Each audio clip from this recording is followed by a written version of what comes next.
안녕하세요. 정경호 변호사입니다. 좋은 아침입니다. 며칠 전부터 여러분들이 궁금해하실 일반적인 사항에 관해서 말씀을 드리고 있는데요. 오늘은 변호사 선임 비용에 관해서 말씀드리겠습니다. 적절한 변호사 선임 비용이라는 것이 이 정답이 정해져 있을까요? 예, 안타깝지만 그렇지 않습니다. 물건이나 서비스의 경우에도 종류나 품질, 이용 기간 등에 따라서 가격이 다 제각각일 수밖에 없잖아요. 소송의 경우에도 마찬가지인데요. 소송의 종류나 난이도, 예상 소요 기간, 변호사님의 이력이나 스타일 등에 따라서 다 다를 수밖에 없습니다. 이렇게 말씀드리면 여러분의 궁금증이 하나도 해소되지 않을 것 같아서 제가 하나의 기준 정도는 제시해 드리겠습니다. 그 기준은 소송을 승소할 경우에 소송 비용 패소자 부담 원칙에 따라서 변호사 비용도 일정 부분 상대방에게 청구를 할 수 있는데요. 변호사 보수의 소송 비용 산입에 관한 규칙이라고 대법원 규칙에 그 상한선이 정해져 있습니다. 5천만 원 이하의 사건인 경우에는 440만 원, 1억 이하인 경우에는 740만 원, 1억 5천 이하인 경우에는 940, 2억 이하 사건인 경우에는 1,040만 원 이렇게 정해져 있습니다. 1억 이하의 사건이 어느 정도 평균이라고 본다면 여러분 예상보다는 좀 높으실 수도 있을 것 같습니다. 그렇지만 승소할 경우에 상대방으로부터 받을 수 있기 때문에 이것을 하나의 기준으로 해서 변호사 선임 비용을 고려하시면 되실 것 같고요.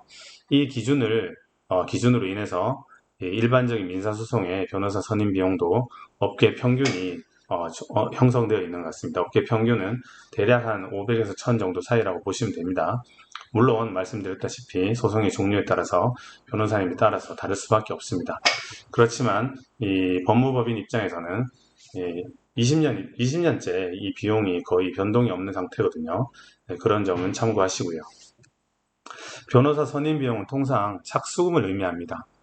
민사소송의 경우에는 사건의 특성이나 여러 가지 사정에 따라서 승소할 경우에 얻을 수 있는 경제적 이익 가액의 이 5%, 많게는 10%에서 20% 정도까지 승소금을 약정하는 경우도 있으니 이 부분도 참고하시고 사정에 따라서 활용하시면 되시겠습니다. 변호사 착수금이 최소 500이라니 너무 비싸다 이렇게 생각하실 수도 있겠어요. 그런데 민사소송의 경우에 아주 간단한 사건의 경우에도 보통 한 8개월 정도 걸리거든요. 1년이 넘어가는 사건도 굳이 있습니다.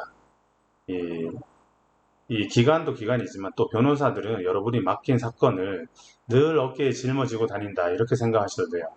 이 소송의 승소뿐만이 아니라 이 소송을 통해서 여러분들에게 가장 어떤 좋은 해결책을 제시해 드릴까 이것들을 변호사들은 어떤 일종의 직업병이죠. 늘 생각하고 다니거든요. 보통 변호사들이 스트레스를 많이 받고 밤잠을 설치는 경우도 있으니 이런 것들도 고려를 하시면 되시겠습니다. 그런데 여러분들 입장에서는 그럼에도 불구하고 이것이 너무 부담스럽다 하실 경우에는 일단은 먼저 상담을 받으시고요. 상담 결과 변호사님이 승소 가능성이 높다 이렇게 말씀하시면 본인의 사정을 말씀하시고 착수금을 조금 낮추는 대신에 승소금을 올리는 방식으로 이렇게 하실 수는 있겠습니다. 물론 그 변호사님이 잘 사정을 이해하시고 동의하셔야 되겠습니다.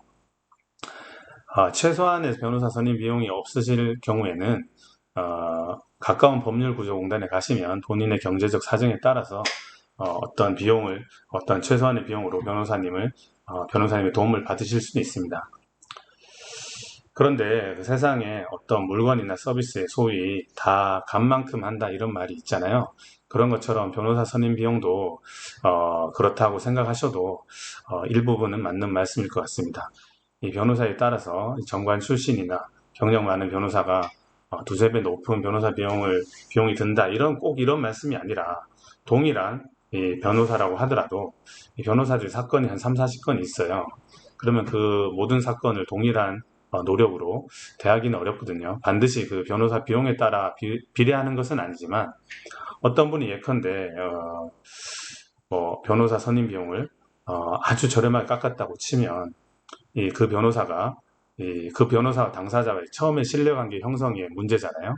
그래서 그 변호사님이 어떤 사정에 따라서 부득이 이 선임은 했지만 이 소송 대리를 할 때 앞으로 최선을 다하기는 좀 어렵지 않을까 이런 면도 있다는 것. 왜냐하면 변호사가 저도 서울시 공익 변호사 활동을 하지만 일반적으로는 저의 어떤 경제적 활동의 일환이잖아요. 그런 부분들은 상식적인 부분이니까요. 참고를 하시고요. 예, 오늘로써 여러분들이 법적 문제를 겪으실 때 궁금해하시는 일반적인 사항에 관해서 세 번에 걸쳐서 말씀을 드렸습니다. 일단은 이런 일반적인 사항은 갈무리를 하고요. 앞으로는 보다 소송 사건, 구체적인 사건에 대해서 또 글을 쓰고 영상을 올리도록 하겠습니다. 일반적인 부분은 여러분의 요청이 있을 때나 필요할 때 적시에 수시로 올릴 수 있도록 하겠습니다. 예, 오늘도 좋은 하루 되시기 바랍니다.